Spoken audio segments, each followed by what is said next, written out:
अब हम पहुंच गए हैं अपने चौथे चरण पर, असेंबलिंग यानी मशीन के निर्देश। यहाँ एंट्री होती है असेंबलर की। असेंबलर उस .s शॉर्टहैंड को लेता है और उसे बिना किसी ढील के सीधे लो लेवल मशीन कोड में बदल देता है।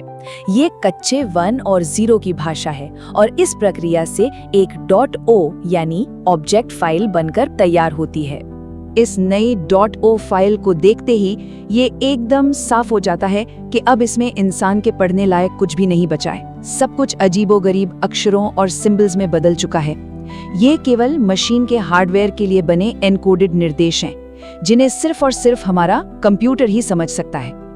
और अब हम पहुंच गए हैं अपने एकदम आखिरी चरण पर, लिंकिंग, जहां हमारा अंतिम व्यंजन तैयार होता है। इस स्टेप में लिंकर नाम का सॉफ्टवेयर अपना जादू चलाता है।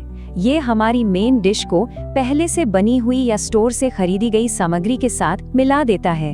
आसान भाषा में कहें तो ये उन सभी इंटरमीडिएट फंक्शन को, जैसे कि वो मूल printf कमांड जिसे हमने शुरुआत में देखा था, सीधे उनकी फाइनल डेफिनेशन के साथ जोड़ देता है।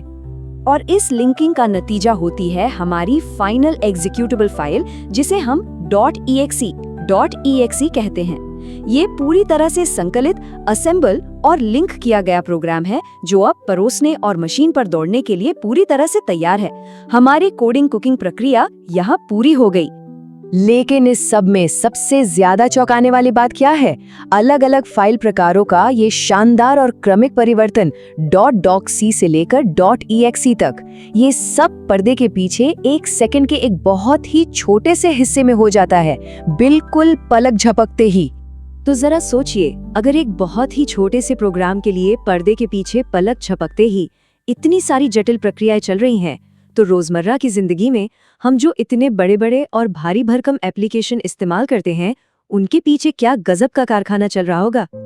इस खूबसूरत रेसिपी पाइपलाइन को समझने के बाद किसी भी नए सीखने वाले के मन में हर क्लिक के पीछे छिपी इस शानदार दुनिया को और गहराई से जानने की प्रेरणा जरूर मिलेगी।